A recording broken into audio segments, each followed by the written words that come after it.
Singgah singgah kala singgah pansumingga durgaka lasu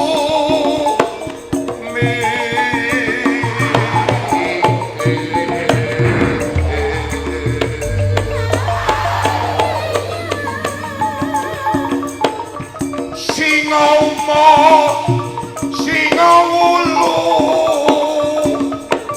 singa sukulan singa sirah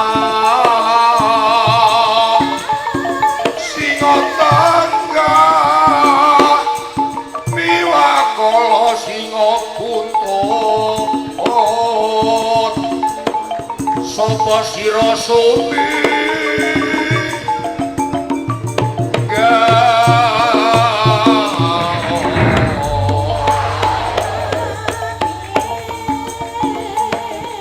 mulih mring wasal neki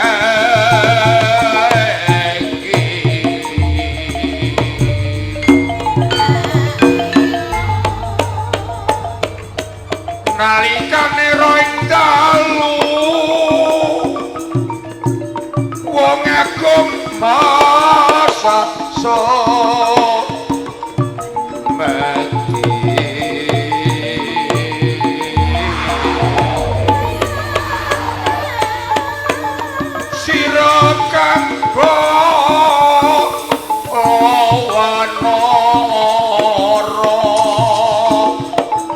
sadaya wosake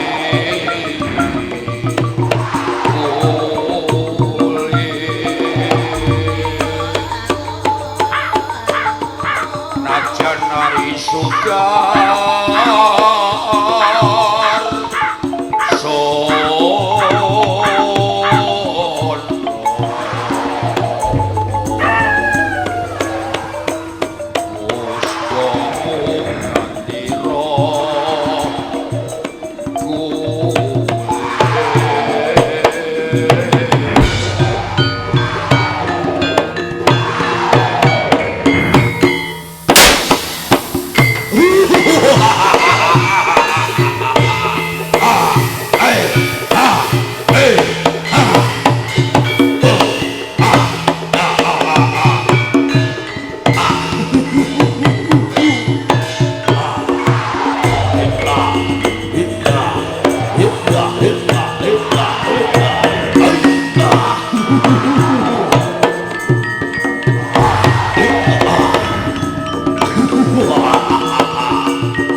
Sugih kandel bondo ani wedhus ya gini ngomong semeh iki ngono papan tulungku suminggal apa kowe bakal dadi tadah kala mangsaku oh bakal kemah-kemah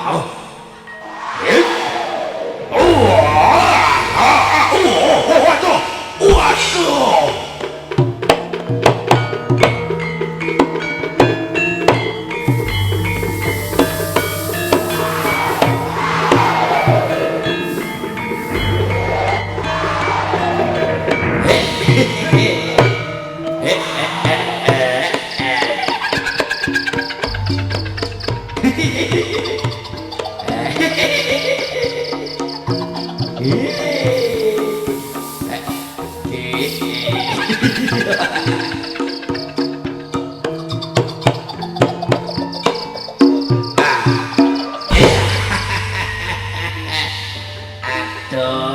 aduh. Enak.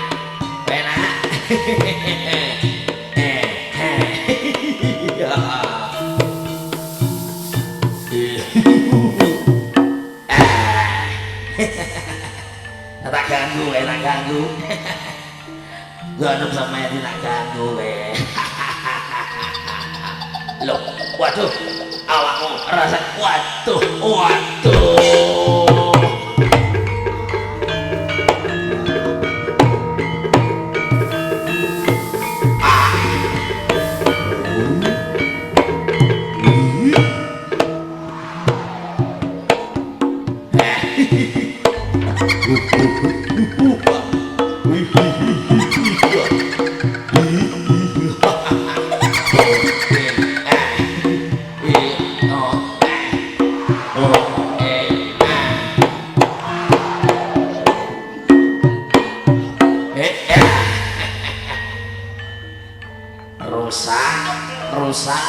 Rusak langgon panggonanku kok ana menungso iki sapa iki kurang ajar ora ngerti sapa aku nantang tak godhog dadi balaku ya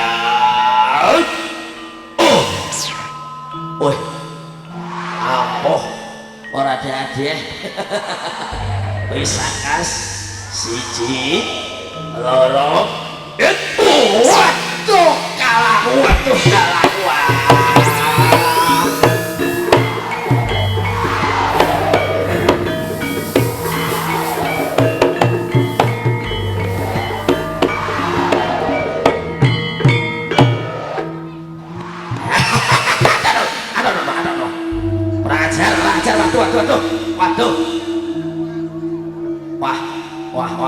wah iki toh wah kurang ajar layak adikku kalah jebul iki menungsane kena adikku kalah neng iki lho sing maju kangane petel ajur sawalang-walang oh ya cah tuh apa yang ketol ini mungkal sih bisa kas loh bisa kas kok ini sisa jiwa ya waduh kurang ajar orang apa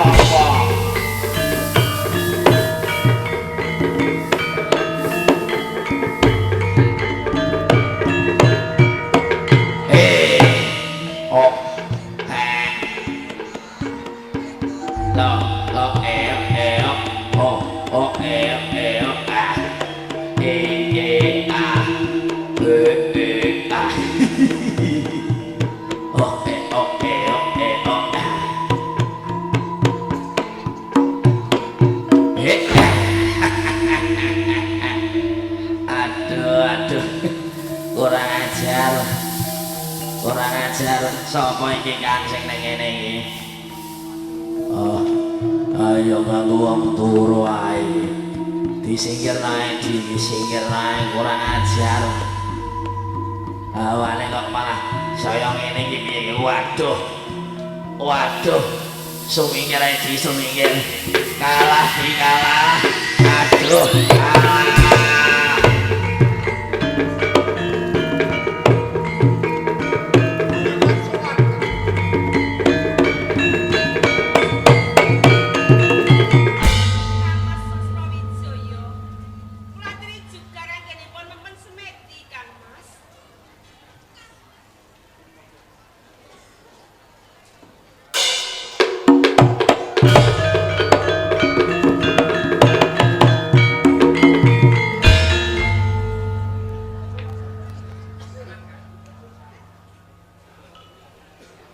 Kanjeng Dipati Sosrowijo. Saderengipun kula nyuwun pangapunten ngantos kula kumawani minggah ing sanggar pamujan jugaraken anggen panjenengan nembe mempersungai. Kowe nate ndak weli marang sok sapa wae. Apa mereka dak nggonku memesmeti? Jugar kilana. Yo gene tek pesun. Kowe ndak sugih kendel bondowani. Manje dawuh kowe tek pesun. Saderengipun nyuwun pangapunten. Ing ajeng ngantos kula kumawan jugaraken anggen panjenengan nembe mempersungai jalanan. Wonten atur ingkang kula kedah pujaken ngersanipun Kanjeng Dipati perkara pote. Wonten tamu Kanjeng. Ana tamu. Menika leres kamas wonten tamu. Sopo tamune?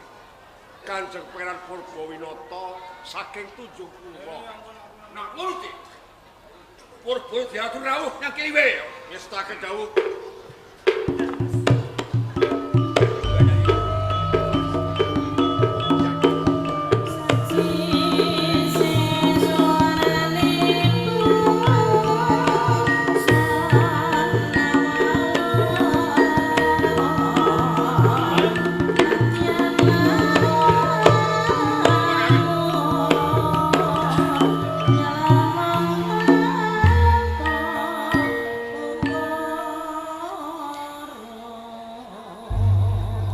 Kanjeng Pangeran Purba. Paman Dipati Sasrawijaya kados pundi? Rawuhipun. Kula namung ngatur pambagyo sing rawuh. Nggih. Pikantuk pangestu Paman Sasrawijaya kalis ing sambe kula, namung bekti kula mugi konjuk Paman. Kula tampi Kanjeng Pangeran senggo handadosaken suka gembiraning Hyas. Kados nang. Namugi mawon. Nggih. Salebetipun manah menika wonten nyuwun dawuh panjenengan. Tindhaipun kok namung trimah ing bapan mriki. Menapa mboten mriki panjenengan modhelaken pamripun pendhapi binangun mawon. Boten Paman. Wonten ing papan panembah, wonten ing pendhapa minangun niku sami mawon ingkang baken kula dasak menika saged pinanggih kalian Paman Sasrawijaya. Oh. Panjenengan Nggih, kados pundi? menawi saestu wonten kados sasra adrena sing mangkong. Kanjeng Purbawinata kateng panjauh laju menung sampe. Oh, ngaten, nggih. Nyambet dumateng pangandikanipun Paman Sasrawijaya rikala semanten. Wonten ing kraton Tunjung Pura wonten satunggaling pilihan ratu utawa nyalon dadi ratu. Kelingan. Kemutan Nggih. panjenengan jago dumateng kula. Rakyat tangkas karyaning negari wonten ing Binangun jenengan soaken pinangka ragat nggih panjenengan jago dumateng kula. Nanging pepuntane dos pundi? Pepuntanipun ingkang dados ratu kadang anem kula Teja Kusuma. Mongko Pak. Jejer kula niku kadang sepuh.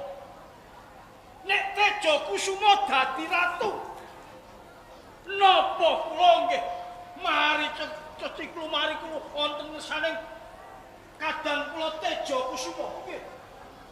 Nek petong kula menggahing kula menika tiba kosok walipun dumawah wangsulipun. Nggih kudune sing dadi ratu kuwi sing tuwa ora sing enom. Nggih. Lereke ngendika panjenengan sinareng Teja Kusuma. Nggih. Lenggah kina waktu ing tunggu. Jenengan boten. Nggih, punya. Boten ketan namung sapropraning manah kula. Ugi boten cocok Tejo Kusuma menika dadi ratu ing kraton Tunjungpura. Nggih. Menawi pepetang Tejo Kusuma menika sarwa tinggal. Ya. Sarwa kurang Nggih. yo terus mumpuli kabeh negari ing Tunjungpura. Kali menika sing pinter sapiro menika mboten mung kadang kadian. Ora ketang dulur ketemu dalan. Ora ketang kumraget. Pindho renggang gua kebut. Tetep balik dirani kandi kumasing getih kengkukasan. Matur sembah nuwun. Kejawi saking niku. Kula sampun matur wonten ngrasmet Paman Srasawijaya. Menawi kelampah kula jumeneng ratu wonten ing Tunjungpura. Sepisan ing Binangun kula damel bumi mutian sing bumi sing boten kena pajek. Ingkang angka kalih putra panjenengan Si Retnawati. Kelampah kula dadi pengayoman wonten ing Tunjungpura. Ingkang putra badhe kula lenggah-aken minangka garwa Prameswari tetimbangan nggen kula nepeng pusraning adil. Saya mantep tekad persemana. Nggih. Meningaten pengiran kula. Pripun? Wiwit kali menika kula metu bersuara. Yen perlu untuk bela negari kula. Duwe Tunjungpura.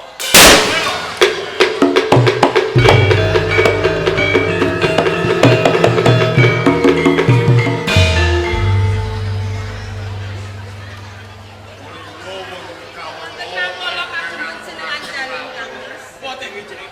Adil. Nawala menika. Adil. Iya. Serat nawala menika panjenengan. Lho, malah kula niku pripun? Niku kagem panjenengan. Yo. Kula niku teng mriku tamu. Dipun pasti Kang Mas. Dipun waspaosaken leres napa boten? Dipun maos.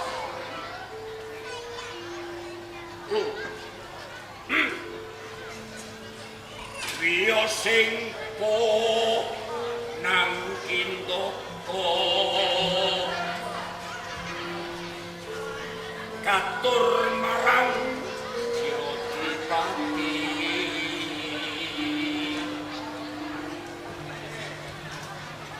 Sasrawijaya kenglinangkong Baik, ngoten kok. Surasanipun sae ngawujono panjenengan Paman. Cetha kalih dasar sekti Mahambara. Si Kang Mas. ngampura.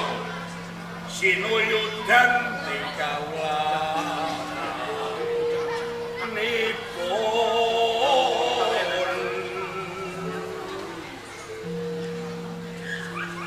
Adipati Akil Purmarto sinembah sesami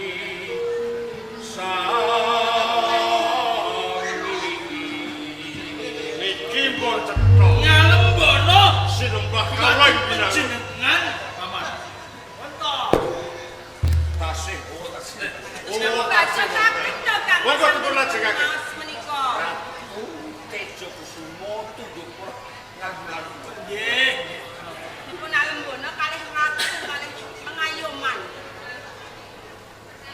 Mung setitik sajatira wani nyacak terus kanthi diparing luhur ora bisa ngono iki kawula sing mulanto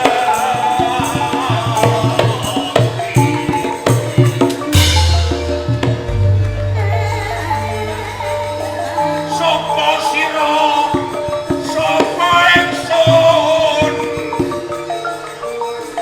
dasar kula ingsun sira yata yati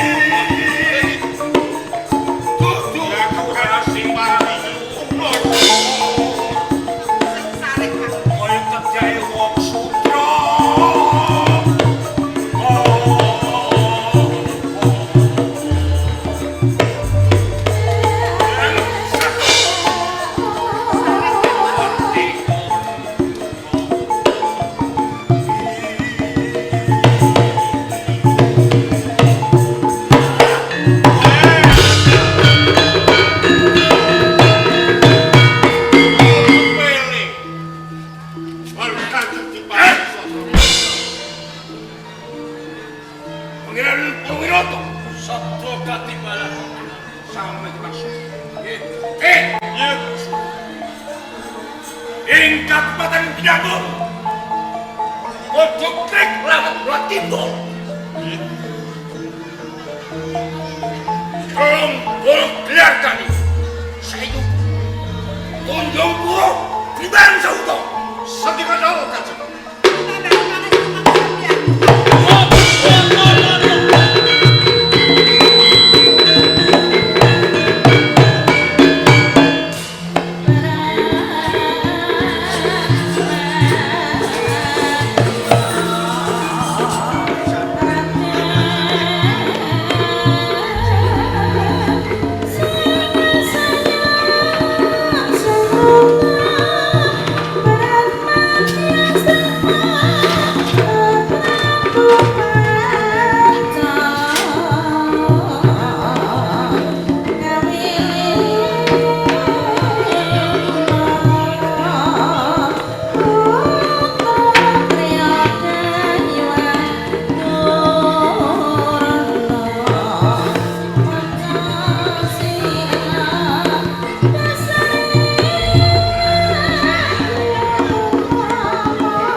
Tejo Bawono. Tejo Bawon. Pancen bener. Katakan aku ora. Nganti kowe baris rancak kabeh para prajurit. Tumuju ana ing Tunjung Pura apa sing dadi karepmu? Sengaja bakal rusak negari Tunjung Pura. Kowe kenging ngrusak ana ing Tunjung Pura. Yo, Yen aku sing bakal mepalangi Oh. kawan kowe. keplak dadamu. Oh, dadi apa? Prajurit!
lagi sih?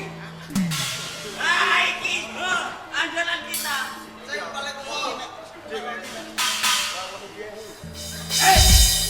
Kowe gak level.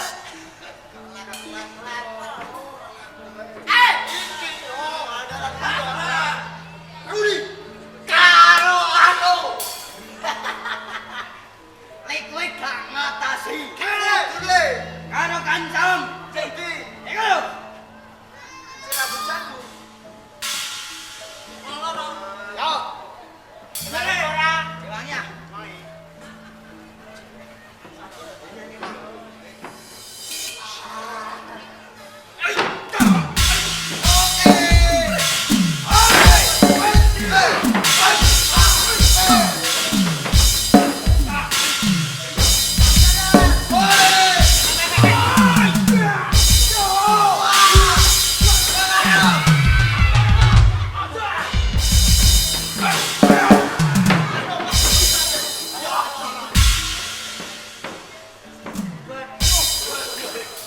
Rasane Ini. banyak. Sikile nyantol gegere kita. Ora natap. Kowe gini. Sikelem sing natap. Lah kene nyekleni kene lho. Lho sing natap sikelem. Deg-deg sundul. Sundul. Sing gegel. Wah.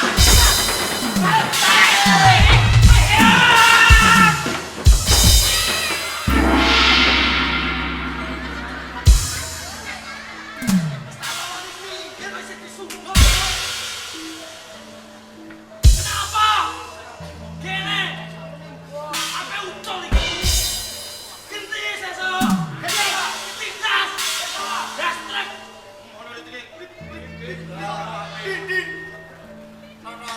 Dasar ono senine. Lah gas apa? Das bego. Segaro Karo iki. Ono cakruwe. Kok nyakro sapa? Nyakro bojo Mantap.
Asal sing iso kowe dhewe. Kowe iso, aku yo. Iso. Ora. Dipamer ora iso piye? Yang lain.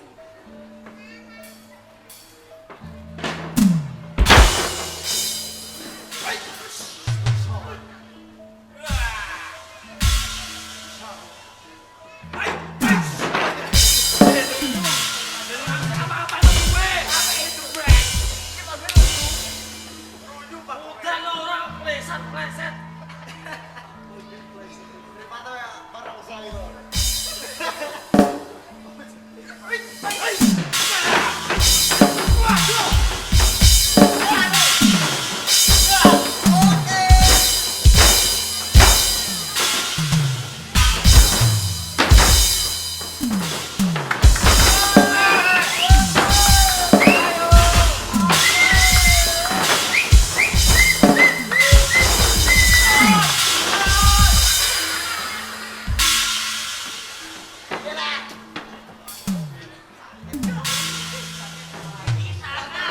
Ganteng, rambut kok semet pirang.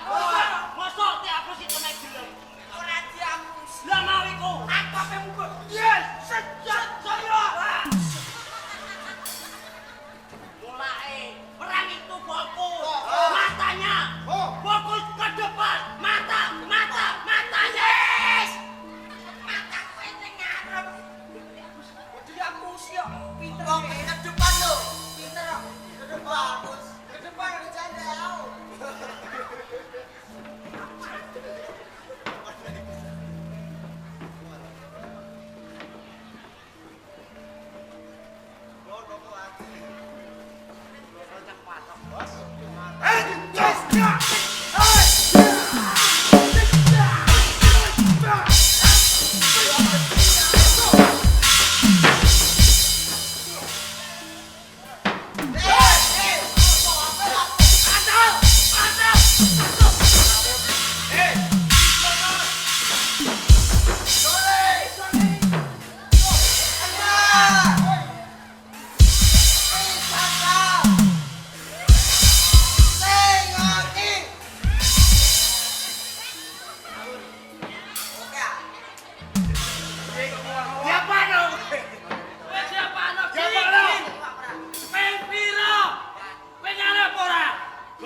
piye gek-gek iku? Iki kudu maksudnya gegek ora. Tulon. Gegek. Tuyul. Gegek. Wetan. Gegek. Tulon. Gegek. Inilah gegek. Gegek.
Liwat Aku nengin.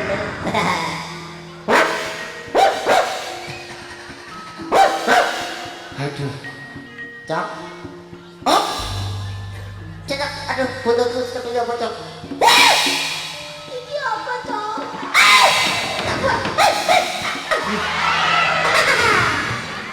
Sokor.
kowe becik manut tak bondo tak suwan ditunjuk. Anteping tekad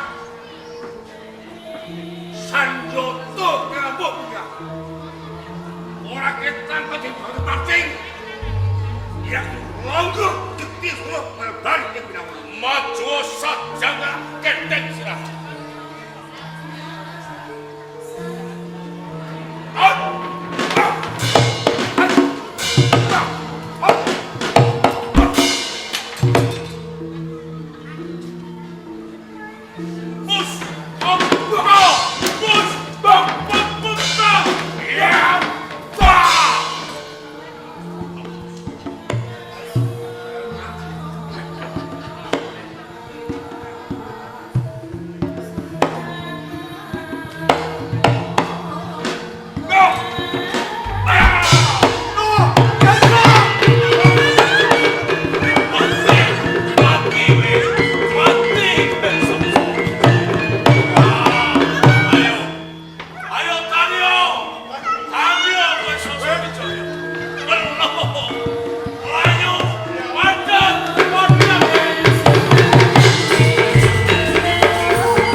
sing ayu gandes luwes merati. Putrine ya ayu, mboke ya ayu. Padha ayu kabeh. Nun sewu. Iya. Sampeyan iki sejatine sinten to? Oh, ngono to. Durung ngerti kok ya nggih. Nek kowe durung ngerti, dak wene ngerti. Ya aku iki kengaran Patih Jaya Wiguna. Hah? Iku, Bu. Patih Jaya Wiguna. Sing merjaya marang ramamu ya nggih. Ya mati kok kados ngaten. Ora. Ora. Lho kok ora? Ora tak selaki. Kok mentolo ya nggih ya. Jenengmu sapa, Dik? Nggih. Kok Dik to, Bu? Mbok diundang Dik. Lah ki kersane. Wong wadon patute diundang Dik. Sapa jeneng? Aku Rukmini. Rukmini. Putrimu sapa? Iki wangsulan dhewe. Megah kula campuran karo. Sapa Cahayu? Gandes luwes Wis merati. ora apa-apa nggih, wong didono jenenge wae kok dadi. Retnawati. Retnawati Nggih. cocok Lah kok cocok. cocok marang katurangganmu. Kowe sawijining putri Keng Sulistya. Awake seger-seger. Lah ya mesti wae seger putrane sapa ya nggih. Rukmini, Retnawati, Nggih. ya sing gedhe pangapuramu nek aku mentala madani bojomu, bapakmu. Mergo aku kuwi mung dapur utusan saka ing kraton Tunjungpura. Nek bojomu, bapakmu ora mbalela ning Tunjungpura, sengara aku mentala. Mergo Sasra Wijaya kurang trapsila.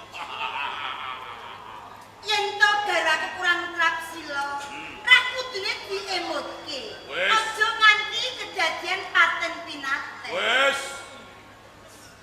Wis. Dak emotake bebasan lambe satu mang kari samerang. Dewa semono ora bakal mendok ning sangsaya ndrodro. Wis ora usah dipikir. Lah kok ora usah Kowe dipikir. kelangan bojo ana sing sagup dadi bojo. Sik. Kowe kelangan bapak ana sing gelem dadi pakmu. Non sewu. Lho kelangan bojo kok dientengke. Iya. Bebasan kelangan domba digoleki kanthi jemet. Iku ora tetembungan. Terus. Sing mati ben mati, Ya terus. sing urip karo sing urip. Ih. Wah. Lah kok sing urip karo sing urip. to kula kalih jenengan. Lah ya urip karo urip kok ya nggih ya. Kowe mau ora takon sapa sing ngayomi, ya toh? Sing ngayomi mergo kowe ditinggal bapakmu, kowe ditinggal bojomu. Mula nek kowe ditinggal bojomu ateges kowe rondo. Wis ana tetembungan. Nek rondo kesuwen kuwi ora kajen. Duda kesuwen ya ora kopen. Monggo kowe rondo, aku duda. Lah kersane sampean kok pamer dudane terus? Gandeng kowe rondo, aku duda. Ayo bareng-bareng do omah-omah. Cetane kowe tak kek bojo, kowe dadi bojoku, anakmu dadi anakku. Aku duwe anak loro, engko tak sedulurno karo anakku. Lanang wedok. Non sewu. Rukmini. Gusti Patih Jaya Wiguna. Lah wong sing merjaya garwaku wae sampeyan. Iya. Lah kok aku dadi bojone sampeyan bagya mulya aku ancik-ancik punarpane marang garwa. Terus bulan Terus nggih ya. Menungso urip ing alam donya kuwi digoleki enak lan kepenak. Iso diarani enak lan kepenak kuwi ana sing dienggo. Sing dienggo duit. Nah, nek aku duwe duit, kowe duwe duit, duwe akeh, kowe sing mati ora usah dipikir, sing urip ae ya. Yen perkara duit aku ora kekurangan. Mergo ora ketampi yo garwa pengayoman. Nek kowe ora kekurangan, Gelem ya? Ora. Gelem. Aduh, Ger. Bokonge ibu dicaplek lho, Ger. Bokongane rada lumayan. Anake malah bodine ora umum. Anakku semok. Gelem ya? Kula keturunane pake. Kowe tak pek bojo. Kowe dadi anak. Boten ah. Lah Boten. kok mboten timbang ora duwe pak. Kula wedi gede bapak jenengan. Lah kok wedi? Niku brengose sak. Bocah wedok bodho. Wong wadon goblok. Lho kok goblok. Wong wedok saiki sing digoleki brengos sing ketel Sebabe mergo ana tetembungan cium tanpa kumis seperti sayur tanpa garam anyet jejeg. lho nggih to, Bu. Lah kula tawet jenengan. Beda nek wong brengose kandel kaya aku. Nek kandel pripun? Kandel Pedas gedek. Ya sekali cium merinding bulu kuduku. Omong ya, omong. Ibu, lho, jenengan niku sing ditresnani ibu kok bokong kula sing diomong. Aku seneng ibumu, nek aku ya seneng bokongmu. Yen pake. Lho ngene iki rak wis katon. Yen piyayi katon tok mes. Apa Lho tok mes? seneng ibune kok seneng bokonge anake. Lho. Anjen iya. Gelem ya ora beli. Ampun purun nggih. Wis tak gelem. Dadi bojoku kepenak. Kula ngomong ndek bapak. Rak foto mboten purun. Anakku mboten gelem mboten purun duwe Pak sampean. Tur meneh, kula tak timbang dadi bojone sampean, alung dadi rondo selawase. Aja. Nek kowe dadi rondo selawase, kowe ora duwe bojo, kowe mundak balik. Kok balik? Balik napane? Balik dadi rondo terus ya. Ayune tupo undo.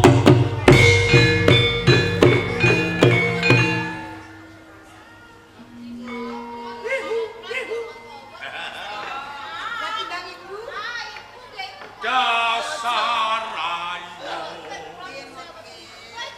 lengkong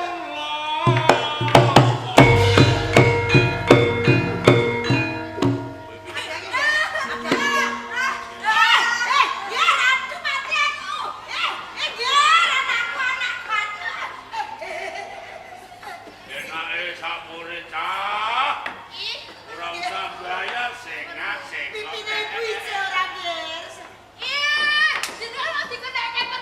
Sing kono sapa? Alah kurang sak mili. Seneng ya? sampean. Yo seneng ah ora usah bayar kok. Dibayar piro? Pate urut gratisan. Pate cap apa itu? Pate cap kingkong nggih. Pati Jaya wi. Mula rene aja pijer ngaletone.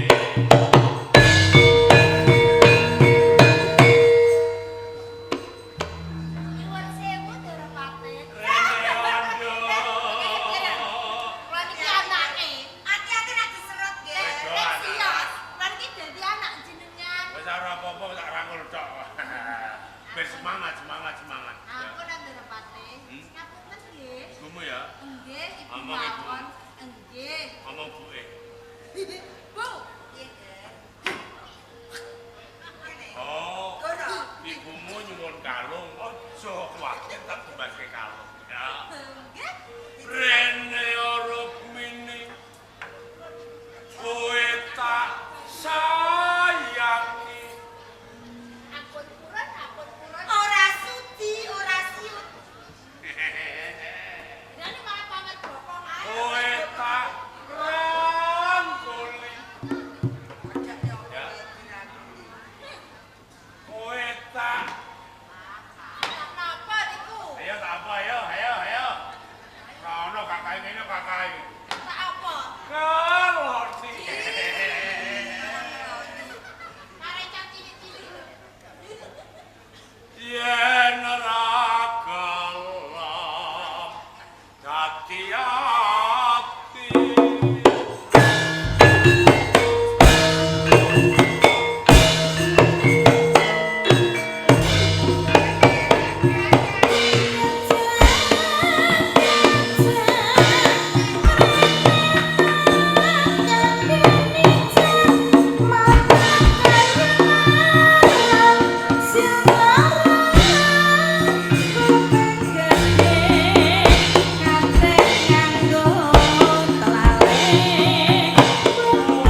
Kula mboten Wis saged. ana tetembungan mbedah praja mboyong putri. Cocok. Lemura. Kula mboten purun. Gumin. Dipikir kanthi permati. Inangun wis bedah. Sasrawijaya tumekeng Pak. Kowe karimu karo anak. Luwih becik kowe pasrah bungkukan manut karo aku. Kepenak urip. Nun sewu, kula niki lak ora urip ijen. Kalih anak kula, kalamun duwe Pak Sambung, Pak Anyar, nggih nek anak kula gelem lamali mboten. Lak kaya ngono to nggih? Kuwi gunung sing apawa aja. Kuwi nek karo ban banyu sithik moko sithik bakal bobrok. Watu item kuwi atos. Yen ketetesan banyu sithik, boko sithik bakal ledok. Nanging atimu kok nguli gunung lan watu item. Kuwi aja angel. Awit tresna kula mboten kula prail-prail kalih sinten kemawon. Wong kanggo ramang nggih Kanjeng. Dadi ora gelem. Mboten. Ora kersa. Ora kersa nyun pangapun. Tetep mo. Mboten. Ngono ya. Ora sarsa. Ngono. Nggih.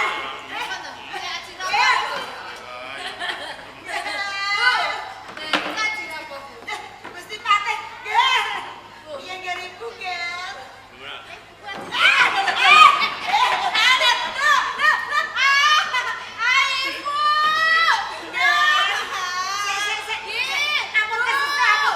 Ora gelem. Kowe kelangan anak perawan.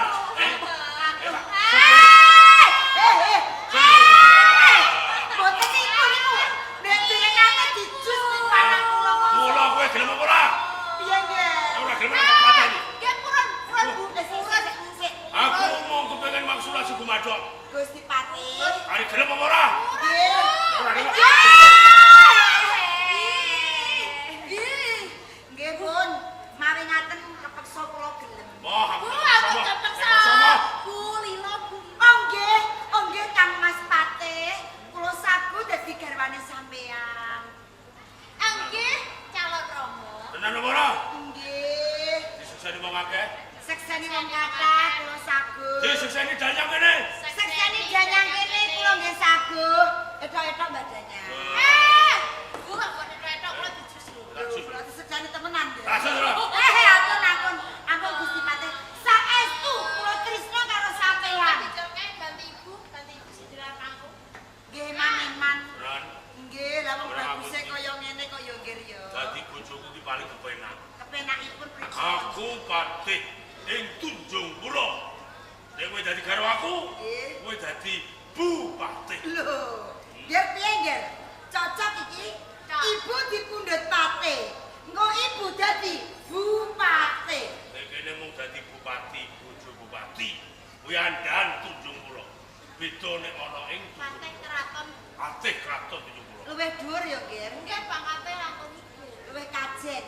Nggih. Nggih. Kula sapu dadi bojone sampean. Buktine apa? Buktine lho, sampean nyuwun apa? Anjen kowe seneng aku tenan. Kowe ora mbleh janji. Nggih. Aku njaluk aku. Lah dalah mateni wong. Ora, anakmu tak perang. Ampun. Ngeten mawon, sing isih cilik, ambung kuwe ae. Ora iso kowe. Bojoku. Piye kita ambung apa ora lek ibu apa ngene iki? Ambung. Mateni wong. Kok diambung tak ora? Ora to? Apa disilang? Wis kene kowe kuliah ning jero ya. Gusti Patih, Kene pelanggaran. Nggih. wedal sak menika kula sagu dadi bojone sampean. Pinangka ladi karo sampean. Bener. Ning kula anggadhahi panuwun. Apa penjalukmu ora waton mudune lintang lan rembulan? Mboten. Apa jaluk? Ini sampean Gusti Patih kula dadi bupati. Sak leker gendonge ing kepatian kula ingkang muasani. Saku.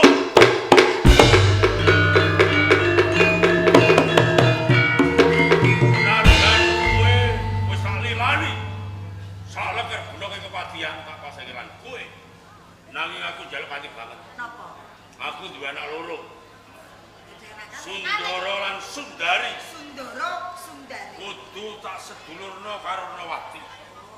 Kudu urip rukun. Aja nganti do tukaran. Kula sing tuwa ya, Mo. Ora no.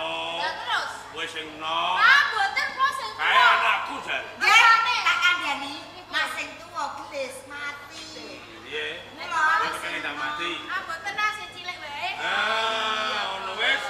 Yen ono wis kesaguan, ayo budal ing kematian. Monggo kula dherekaken.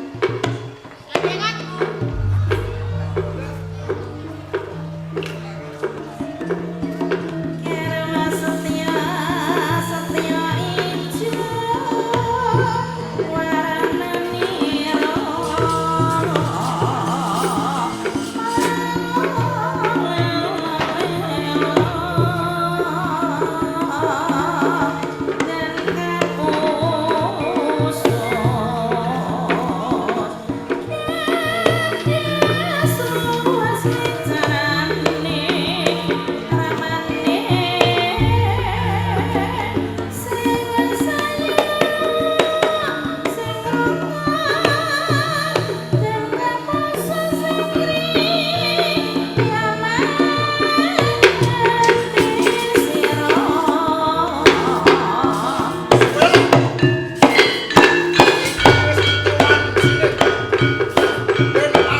Apa dalane nganti ilmu atau sing balung kandreku ben kowe bisa ngenyamke kamulyan. Nanging punten dalam sewu Bapak Resi Bahaya. Suwilowi Estunipun sedaya kala wau ndadekke tandha pitaken wonten saklebetipun panah. Monggo upami to kula menika lan sing Adi Pramono. Boten tansah daden oleh Bilaraka. Prasasat sampun buntas. Anggen kula langsung kawruh wonten ngarsanipun Bapak Resi Bahaya. Nanging ewon deres manten isinipun kula tansah digradenan graden. Leripun menapa ingetipun kersaan Menika laris Bapak. Menawi kula tasih wonten ing arga belah, kula mboten duwe anggadhe pegamelan lan kula mboten saged mulya urip kula. durung wahyaning kala mangsa. Kowe bisa ngenyamke kamulyan Nyakrawati mbau. Jaluk kabeh murid ing arga belah. Oke dadi piranti negara. Bisa ngemudi negara. Kowe muga banget kenalke ana tepungke. Murid seswiri palu dua. Piyayi luhur ana ing Raja Tunjung. dados cetanipun Bapak Resi Mahayana menika kagungan sesmo ingkang suwepipun jumeneng nata praja wonten ing negari Tunjung Pura. Malah kadang dalem. Kadang dalem wonten ing Kabupaten Tunjung Pura. Menawi mekaten Bapak, monggo enggal-enggal Tunjung Pura kula badhe suwita. Saru dinulung aku kedak karo Pangeran Purbawi. Sing buta rek kono to. Aku wong tuwa. Angke Wong tuwa pidane banyune kendi. Kodhong dicangking kebak dicangking. leres iki. Yen kleru gone dicangking aku dadi watu sandungan. Nek kowe kabeh tak ngelmu kali atos sing kulit. Atos sing galung. Ing mangkone kena kanggo piratine Pangeran Purbalingga. Kula sing butuhke panjenengan.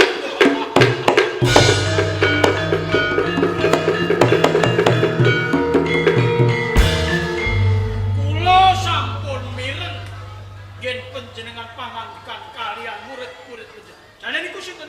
Niki Swela kalih Pramono. Swela kalih Pramono. Pramono. Wonten dalam sewu. Mongko nembe sepindah menika kula piranggih dalem satunggaling pawongan. Nanging semunipun pawongan menika sampun pangkalipan jeneng. Sinten menika? Lho iki sing tak kandhake mau. Kanjeng Pangeran Purbalingga saka ing Tunjung Pura. Kanjeng Pangeran.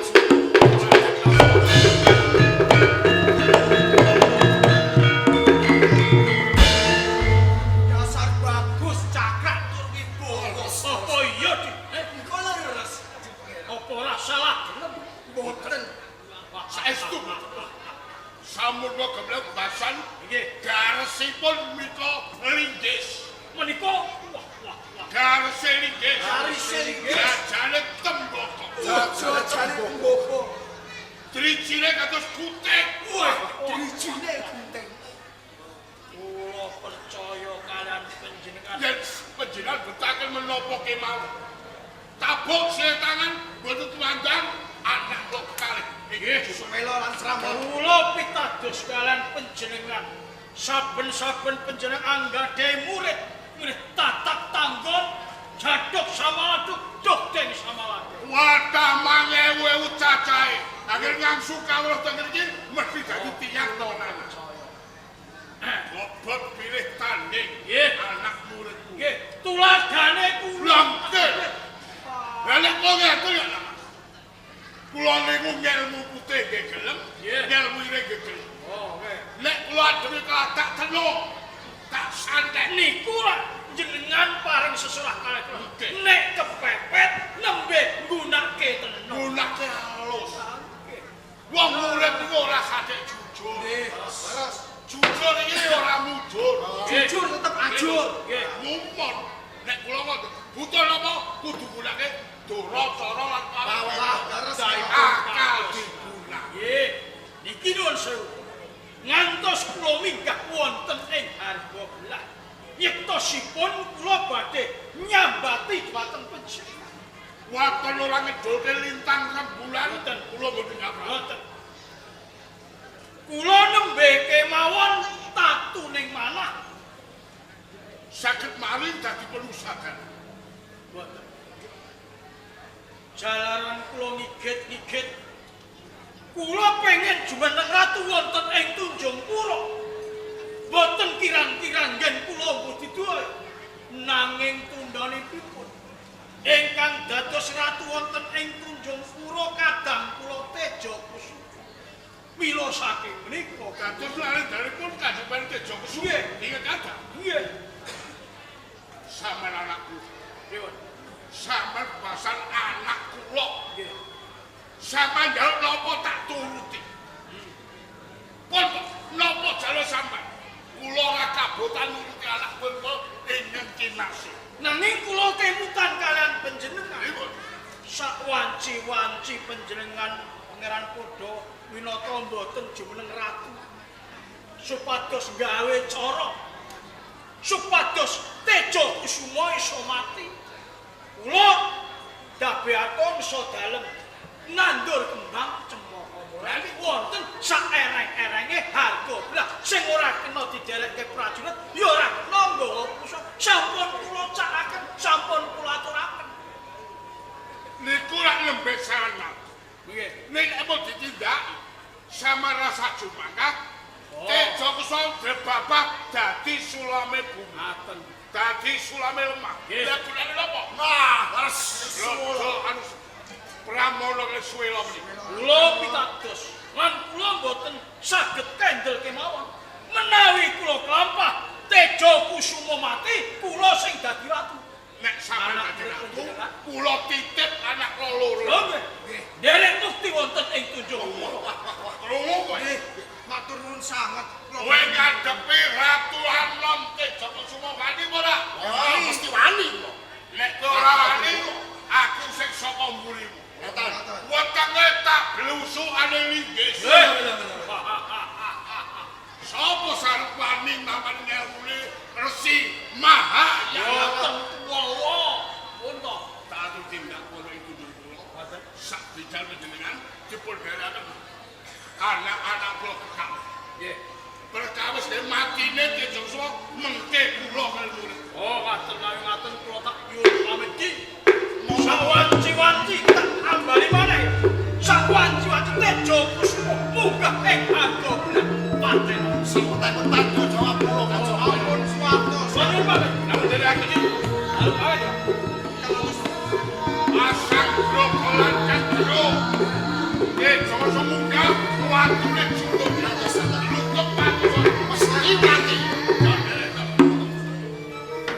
Aku tetep nguri. Cok sumo atos debok mulutmu kowe ngadepi mulutmu loro suwelo karo Pramono.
Kandhane kon ngalor yo ngidul basane. Nek kok yo dadi. Aku bisa ngarane. Bocah meneng dino naruan juga karo anengan. Lah kuwi lho cita dadi pati sih. Sopo jenenge mau? Tejo kusuma. Dua breke kaya ngono Mas saiki dadi punggawa. Lah nggih. Dadi wakiling pengayoman. Nggih. Lah iki jeneng Nyuwun sewu lho. Lah ampun puji kok. Menawi wonten siswa ingkang dados pengayoman. Nek iku ugi wonten murid ingkang boten dados. ya ora salah ini uripe. Wong murid mene iki ora kurang-kurang ya padha karo murid liyane. Kula kabeh iki mau isane bisa ya kudu sinau. Nek ora ngerti ya ta. Inggih lah kula putus sinau kalih sampean lho. Sing kebangetan bang saiki murid ora ono, monggo anakmu siji kok malah pentoyo. Nun sewu dikandhanane niku ndadak. Benten kula pun ngandani lho. Semene putra wadon. Thank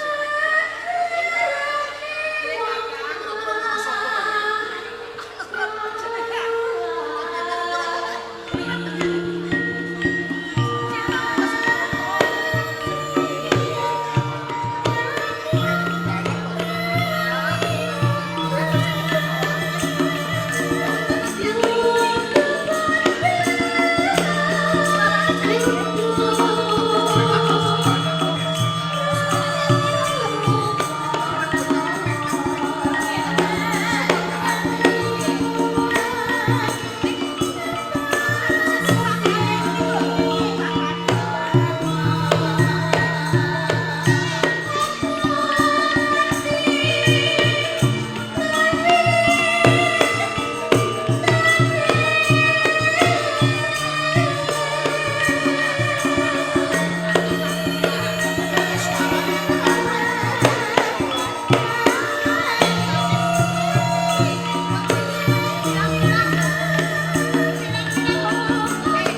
Iki dina apa? Niku jumlah pagi. Ngetone. Ora tak blancaki iki mau. Kuwi aja lunga ning pangkone bapak. Sikile bapak iki ora. Bapak wis sudah. Betul sudah sampai. Memang undang-undang satu jenenge Sundoro. Coba aku iso kono. Sawang sawang. Kakang Sundoro. Sawang. Sawang sing Sawang iso dhuwur. Nyawang wae. Ayo sawang sapa? Halo.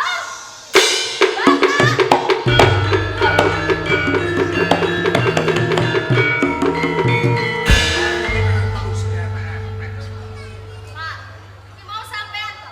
tuh. Lah sapa? Sundoro. Ya pancen tak kira sampean mau Kakang Sundoro. Kowe aja gawe susah wong. Duwemu dari nek kok begitu cetok sing jaluk kok panganan. Ning bareng aku ngopi karo penmu, ki nemu rasa tresno arti Oh, aku kira yo lagu bae kasmaran. Kayu yun. lho umpama to ngono ya ning bocah lanang sing satu mah gawe ling luring aku nganti wae ning nek karo kawan itu manis kuwi pengerti Kayu mau to Kakang Sundoro. jeneng kuwi akeh sing padha apa anek si dadap apa anek si mari sapa Sundornya anak sapa Anake Doropate saka Tunjungpura, Pak. Hah? anak Dropati Jupuro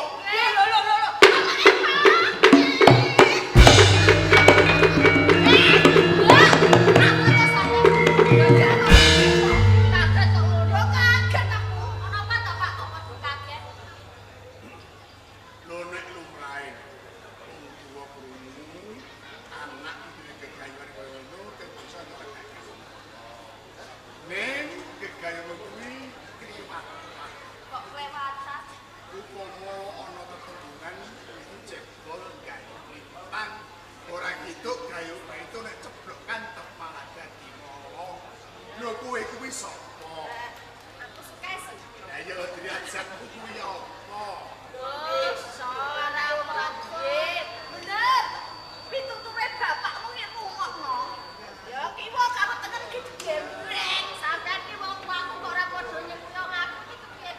nyengkuyung nek trap lan pas kuwi iki tak upamane jebol gawe lintang tak lintang yo aja kegeden lan gedhe gegayuhan sak madya wae kuwi nyukur sapa satemene kowe Tak baleni maneh yo. Yen ora karo Kakang Sundoro, aku wong aku mati. Loh. Piye to kowe pikse? ngene iki Kaya sapa iki? supaya kowe kuwi Mboten ah. yen rantu aku mati Tidak, ngeten to. Nek sampe tak purun, lah niki tak dhewe ngetos. iki jamane beda nek anakmu nganti metu kaya ngono kuwi wong tuwa sine mung mas samar Yo dak sepelong, Pak. nek engko pareng metu ora bali lakon mati Beneran iki pripun kok ngeten? aja ya Sama aja yo ngemana to. yo ngemane yo ngeman jenenge Ayo padha goleki Kakang Sundoro. wong tuwa mbareten golek itu nggone Golek endi? Papane yo ora apa lho, Nduk. Piye padha mau goleki? ngene lho nek bapak kok paksa njaluk tak nek menuruti penjaluk siji kuwi ora kuasa Ora sanggup, yen kono aku goleki dhewe.